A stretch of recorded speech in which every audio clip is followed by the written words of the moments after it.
Hello, for my instructional design model, I'm going to use the Kemp model to enhance a math lesson taught to third graders about the distributive property of multiplication. The lesson overview, the third graders. So the distributive property is breaking down of a larger multiplication fact that the students may not know. For example, like 7 times 9. They would break it down into two smaller multiplication equations to help them come to the conclusion and the answer of 7 times 9. So the learning goal is just that, to break apart the unknown fact into known facts to solve the problem. So like I said before, this is being taught to third graders. They were just introduced to multiplication in September, so they've only had one topic of multiplication, and then this is starting of the second topic. So they already were taught arrays and groups of, and then this is the start of teaching them the first strategy of multiplication. For math, I teach in small group instruction, so I do guided math. We usually have about 3 to 4 students in each group. I had 15 students in my class, so the other students are doing center work.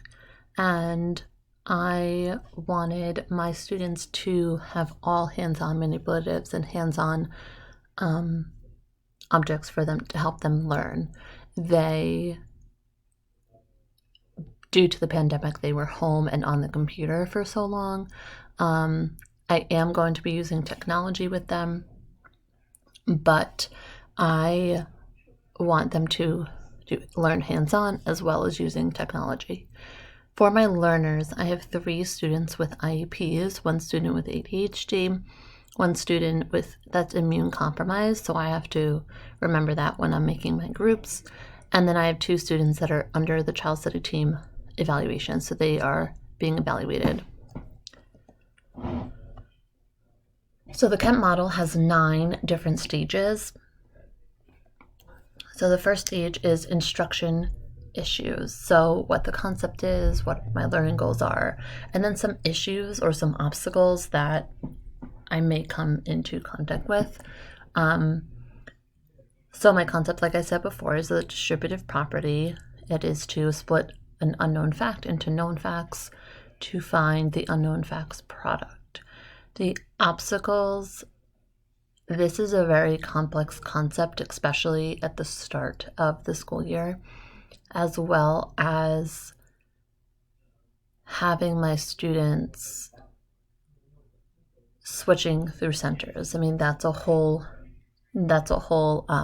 obstacle in itself. And then on top of that, I also have 7 students who have an IEP or a 504 or, are significantly lower than the other students. So I have to keep that in mind as well. So my learners are third graders. I can tell already they're very hands-on and visual learners. And they already know arrays, and they know their 2s, 3s, and 4s. 2, 3s, 4s, and 5s facts. So they are going to need these skills. They need to focus on their prior knowledge of these skills to be able to succeed at this distributive property.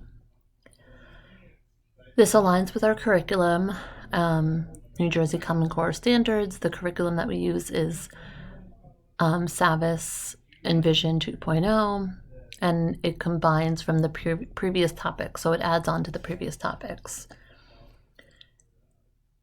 The objectives are to understand multiplication properties, and just to give my students all of the multiplication properties, teach them how to use them, and then have them work when they are working, use whatever strategy they would like.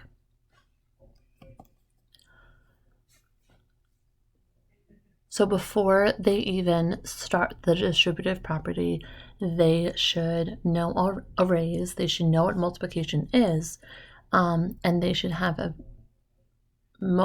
good understanding on those simple multiplication facts, their 2s, their 5s, their 3s, and even their 4s. Some strategies that I am going to add to the lesson is make it small group and have them create arrays with double-sided counters. One side's red, one side's yellow. And I'm going to have them make the full array. So my example from before, 7 times 9, make the array 7 times 9, split the array with a string or something, a ruler, something long and straight, and then they're going to flip over the second array. So if they made their whole array yellow, they'll flip over the second half to be red so that they can see visually the two different arrays. They're going to find the products of both and then add them together. This is the hands-on portion. There's also going to be a digital version on Google Slides that they have to complete. And then there's also going to be a video shown at the beginning of the lesson showing them step by step what to do.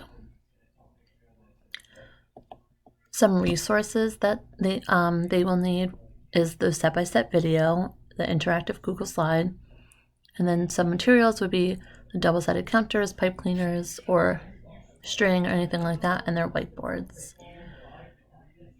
So due to my class having 7 out of 15 students with special education, I do have a special education teacher in my room. I am grouping my students through various skill levels, and not just one group is my lowest group, another group is my highest group. I want them mixed in. Some accommodations that I have to do for my special ed students, I have to repeat my directions one-on-one with them. I do assign some of them peer buddies to help them. The peer buddies are going to be in their small groups, and those peer buddies will help them repeat the directions to them, help guide them.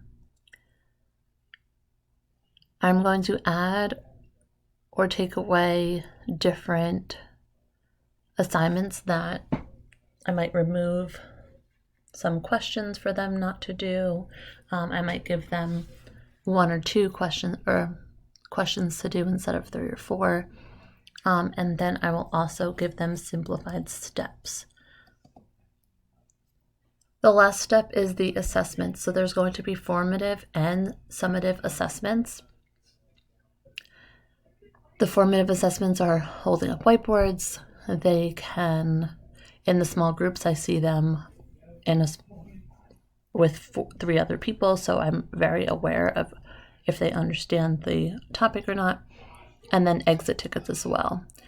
They are going to get a summative after the topic, and that is the topic assessment. And these are my references. Thank you.